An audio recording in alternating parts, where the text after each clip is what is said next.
ഈ സ്വർണ്ണക്കൊള്ളയിൽ ആരൊക്കെ പ്രതിപ്പട്ടികയിൽ വരും എന്നതാണ് ഏറ്റവും പ്രധാനപ്പെട്ട ചോദ്യം. ഏതായാലും SIT അന്വേഷണ നടപടികളുമായി അതിവേഗം മുന്നോട്ട് പോകുമെന്ന കാര്യത്തിൽ തർക്കമില്ല. കോടതിയിൽ 2 ആഴ്ചയ്ക്കകം എന്താണ് അന്വേഷണ പുരോഗതി എന്നറിയണം. 1.5 മാസത്തിനകം റിപ്പോർട്ട് സമർപ്പിക്കുകയും വേണം. ഇടനിലക്കാരനായ ഉണ്ണികൃഷ്ണൻ പോറ്റി തന്നെയായിരിക്കും പ്രതിപ്പട്ടികയിൽ ഒന്നാമത് വരിക. ഉണ്ണികൃഷ്ണൻ പോറ്റിയിൽ തീരില്ല. മഹസറിൽ ഒപ്പുവെച്ച ആ ദിവസം അവിടെ ഉണ്ടായിരുന്ന ഉദ്യോഗസ്ഥരും കേസിൽ പ്രതികളാകും. ഇന്നലെ ഹൈക്കോടതി വിധിയിൽ പറഞ്ഞ ഉദ്യോഗസ്ഥരുടെ പേരുകൾ അവർ പ്രതിപ്പട്ടികയിൽ വരുമെന്ന് തന്നെയാണ് നമുക്ക് മനസ്സിലാക്കുന്നത്. ഏതായാലും ഈ കട്ടിളപ്പാളിയിലെ സ്വർണ്ണക്കൊള്ള പ്രത്യേകം കേസെടുത്ത് അന്വേഷിക്കണമെന്നാവശ്യപ്പെട്ട് ദേവസ്വം കമ്മീഷൻ ഇപ്പോൾ DGPക്ക് പരാതി നൽകിയിട്ടുണ്ട്. അതിനിടെ ഹൈക്കോടതി നിയോഗിച്ച amicus curiae justice KT Shankaran സന്നിധാനത്തെത്തി സ്ട്രോങ് റൂം തുറന്ന് പരിശോധന നടത്തുകയാണ്. മുഖ്യമന്ത്രിക്കെതിരെ പ്രതിഷേധം ശക്തമാക്കാൻ തന്നെയാണ് ഞാൻ നേരത്തെ പറഞ്ഞതുപോലെ പ്രതിപക്ഷത്തിന്റെയും തീരുമാനം. R റോഷിപാലും പ്രവീൺ പുരുഷോത്തമനുമാണ് ചേരുന്നത്. നമുക്ക് ആദ്യം R റോഷിപാലിലേക്ക് പോകാം. റോഷിപാൽ, കേസെടുത്ത് അന്വേഷിക്കണമെന്ന് പറഞ്ഞിട്ടുണ്ട് കോടതി. ആരൊക്കെ പ്രതിപ്പട്ടികയിൽ വരുമെന്നതാണ് ചോദ്യം. ഉണ്ണികൃഷ്ണൻ പോറ്റി എന്തായാലും ഉണ്ടാകും. മറ്റേതൊക്കെ ഉദ്യോഗസ്ഥർ പ്രതിപ്പട്ടികയിൽ വരാനിടയുണ്ട്? മാത്രമല്ല, ഈ ദ്വാരപാലക ശില്പത്തിന്റെ സ്വർണ്ണപ്പാളി വിവാദം, അതിന് തുടക്കമിട്ട കാര്യങ്ങളൊക്കെ തന്നെ അറിയാം. അത് പ്രത്യേകം കേസെടുത്ത് അന്വേഷിക്കണമെന്ന ദേവസ്വം കമ്മീഷണറുടെ ആവശ്യം, കട്ടിളപ്പാളിയിലെ സ്വർണ്ണക്കൊള്ള, അത് പ്രത്യേകം തന്നെ കേസെടുത്ത് അന്വേഷിക്കാനാണ് സാധ്യത, അല്ലേ?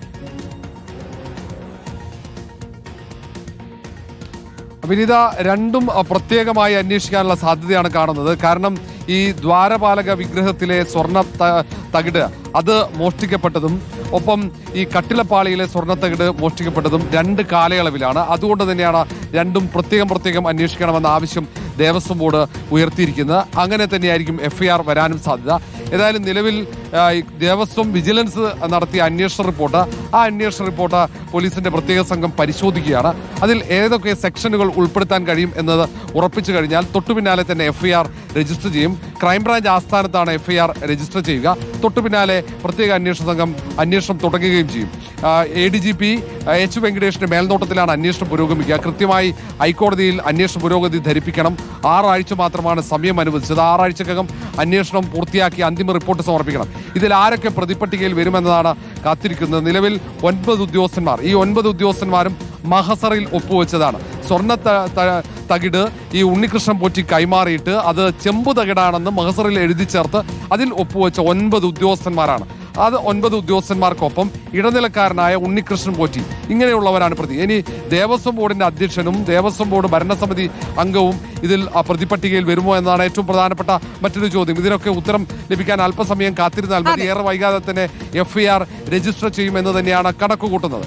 ഏതായാലും അന്വേഷണം ഉദ്യോഗസ്ഥരിൽ മാത്രം ഒതുങ്ങുമോ എന്നതാണ് ഏറ്റവും പ്രധാനപ്പെട്ട. അതിനപ്പുറത്ത് ഈ നഷ്ടമായ സ്വർണം വീണ്ടെടുക്കുക എന്ന പ്രധാനപ്പെട്ട ഉത്തരവാദിത്വം കൂടി, അത് കണ്ടെത്തുക എന്ന ഉത്തരവാദിത്വം കൂടി അന്വേഷണ സംഘത്തിനുണ്ട്. അതിനപ്പുറത്തേക്ക് രാഷ്ട്രീയ നേതൃത്വത്തിന് ഈ തട്ടിപ്പിൽ പങ്കാളിത്തമുണ്ടോ എന്നതാണ് മറ്റൊരു പ്രധാനപ്പെട്ട കാര്യം. മന്ത്രി കടകംപള്ളിയിലേക്കും അന്നത്തെ ദേവസ്വം ബോർഡിലേക്കും അന്വേഷണം എത്തുമോ എന്നടക്കം കാത്തിരുന്ന് കാണേണ്ടി വരും. അതാണ് റോഷിപാൽ സൂചിപ്പിച്ചതുപോലെ, കൊള്ളയടിച്ച സ്വർണം എവിടെ, ആരൊക്കെയാണ് ഇതിന് കൂട്ടുനിന്നത്, അവരിൽ ആരൊക്കെ പ്രതിപ്പട്ടികയിൽ വരും, രാഷ്ട്രീയ നേതൃത്വത്തിലേക്ക് അന്വേഷണം നീളുമോ? ഈ ചോദ്യങ്ങൾക്കൊക്കെ തന്നെയും ഉത്തരം കിട്ടേണ്ടതുണ്ട്.